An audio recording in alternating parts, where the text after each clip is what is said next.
бигерәк тә безнең безопасность бигерәк тә менә шушы көннең караңгы вакытында бик актуаль. Шуңа безнең утны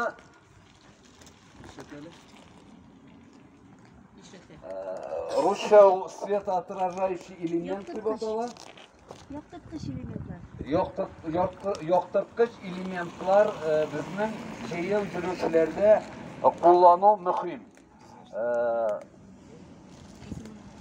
Безнең караңгы вакытта машина юлдан килгәндә җәяү йөрүчеләр 25 метрдан күренә башлый. Әгәр дә инде без менә шу яктырткыч элементларны үзебезнең киемнәрдә, үзебезнең велосипедларда, коляскаларда кулланабыз икән, безне 150 метрдан, 200 метрдан инде машина йөртүчеләр күрә ала.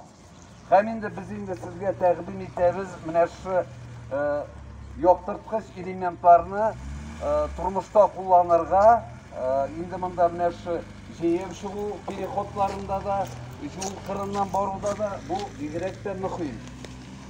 Дальше.